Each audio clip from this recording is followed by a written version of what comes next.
Hey guys, it's Hannah and I'm here today with my January wrap-up.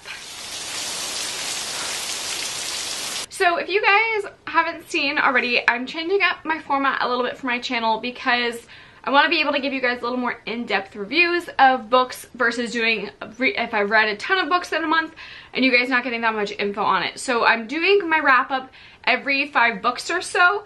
Let me know down below if I should change it for graphic novels as well, because graphic novels I finish in a lot faster of time. I can compile more books if I'm going over graphic novels. So leave me some feedback down below of what you like. Also leave me feedback on what I should call these because I still haven't come up with an idea about what I want to call these, but let's just get it on into the video. So first things first, I'm going to start off with something I'm not really going to review because everybody has read Harry Potter, and if you haven't, everybody knows what Harry Potter is about. So Harry Potter and the Order of the Phoenix, me and Trevor go through audiobooks every year, and we finally finished this one, and I rated it 4 out of 5 stars, and Miss Gabby over there at Gab's Got Books called me out on it that I rated it 4 out of 5 stars.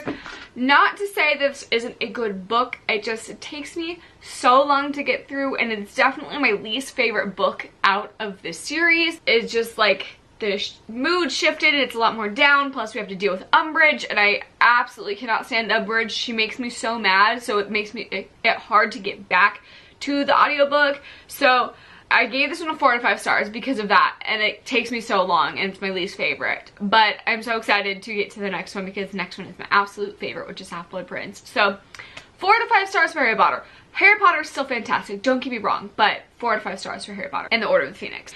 Next up, I finished The Raven Boys by Maggie Stiefvater. This is a reread for me, and I'm so glad that I did this. So this book is our Muggle Studies book club pick for January. So if you guys want to come discuss The Raven Boys with us, it'll be on February 9th on my channel. So please join us if you want to discuss The Raven Boys. I absolutely adored this book, and I forgot how much I love these books, so I listened to this on audiobook. I will say I wouldn't recommend the audiobook versus reading it. I definitely am going to physically read the next one, or at least I'm going to try to, because we are going through the whole series for Muggle Studies, and I really, really enjoyed this. 5 out of 5 stars. It's so fantastic. It is all about a group of kids who Blue is essentially, she's been referred to as a battery for supernatural just things. So she doesn't hold supernatural powers or psychic abilities, but she amplifies these supernatural abilities of others surrounding her. And so there is that plot line. There's also a plot line with the Raven Boys and how they intermingle with each other, Blue and the Raven Boys. And there is a notion in here that if Blue kisses her true love, that she will kill her true love. So she just goes around and not kissing anybody, and her family of all women are very adamant on her not having relationships with boys. But Blue meets the Raven Boys, and it kind of causes discourse in her family dynamics. And there's also a whole another plot line with this, with ley lines and awaking the Welsh King, and whoever awakens the Welsh King gets a wish. And so there's like competition there, and all of it is so weirdly interesting, and it's so well brought to life. It's so enjoyable. I highly recommend if you haven't, and if you like off the beaten track type of things, check out Raven Boys because it's pretty fantastic. And my last 3 are graphic novels. So the first one that I finished, I actually borrowed from a friend, so I don't have it here to show you, but I will have a picture up here. So this one is Why Man by Brian K. Vaughan, and he is the same people who do Saga, or he's the same author who does Saga, and this one was so interesting, and I wasn't super thrilled about this because I wasn't thrilled about the artwork, and it's really hard for me to get into a graphic novel if I don't gravitate towards the artwork.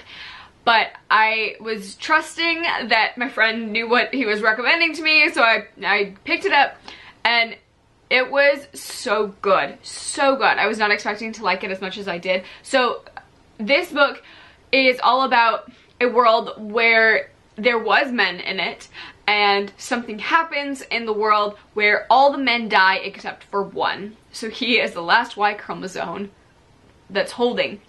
And we see how the world reacts without men, and we see how politics happen and how people have to go through for jobs and how they survive, and it's so fantastic and fascinating, and I really recommend checking it out, especially if you like reading about strong female leads and championing that. And it's so cool and interesting, and there's like how different gangs are formed in it, and obviously he is like a odd commodity that he is the only one available, so he has to like hide his identity and navigate the world to try to get to his family. And he goes like clear, because it's clear across country, and that like the world kind of goes into anarchy, and it's so interesting how things take up in the different plays. And the best part about this is that it's not sexist. It's not like women fall apart without men.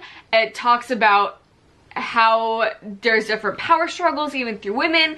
It's done really well, and I really recommend it. I did rate this a 4 out of 5 stars. There was a few things that I didn't like, but overall it is fantastic, and I definitely want to continue on with the series because it's great. Push through the bad artwork. The artwork's not fantastic. It's not my style. It's feels very like 70s, 80-ish graphic novel style, but I really enjoyed the story. It is worth sticking around for. Next up, I picked up Giant Days Volume 8. This one's really cute. You guys know how much I love this series, and it starts off slow, I will give you that. And if you've been around for a while, I've talked about how like I didn't know if I was gonna like it. It was going about middle of the road, but I really enjoyed it.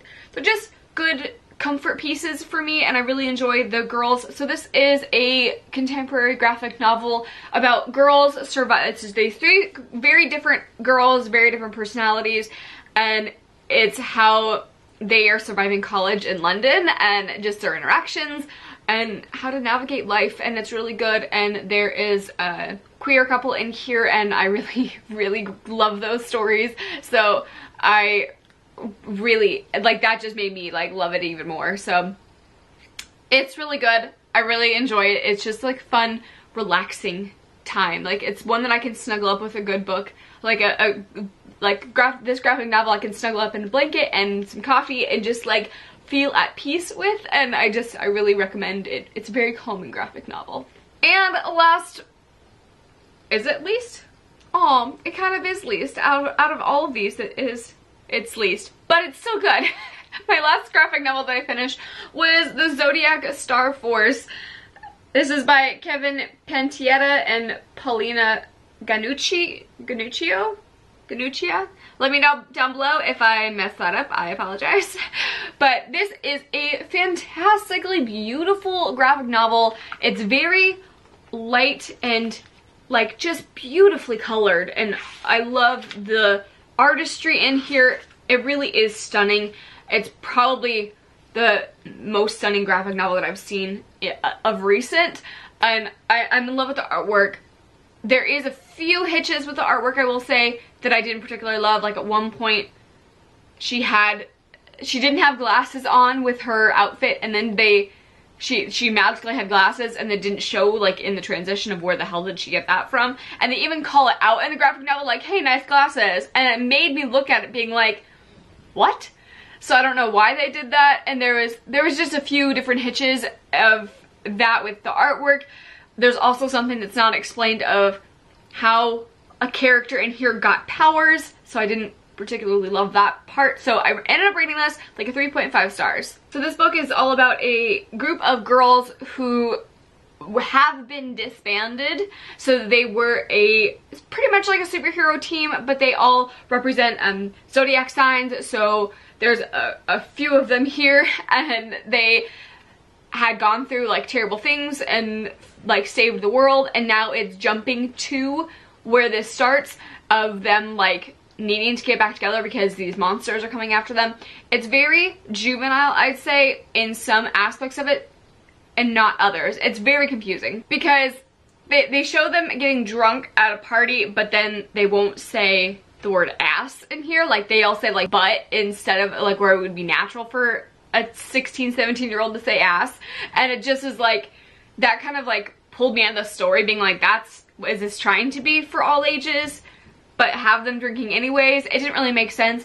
I'm all for graphic novels not needing to have vulgar language so they can be for younger kids, but I don't think the subject matter matched up with the type of language they were using, so I was just a little bit confused there. But it did get better after I kept continuing on with the story. So it's all about girls, like a girl group, superheroes, kicking monsters, and it's interesting, but I think it could have been done a little bit better. I think I'm definitely going to continue with this story because I have hope that it will grow in the story for me for volume 2. I just really don't like that we didn't get to see their true origin story. We're coming into it kind of after things had happened, so we didn't get to fully see everything, and so then they'd have to recap of what had happened and things like that.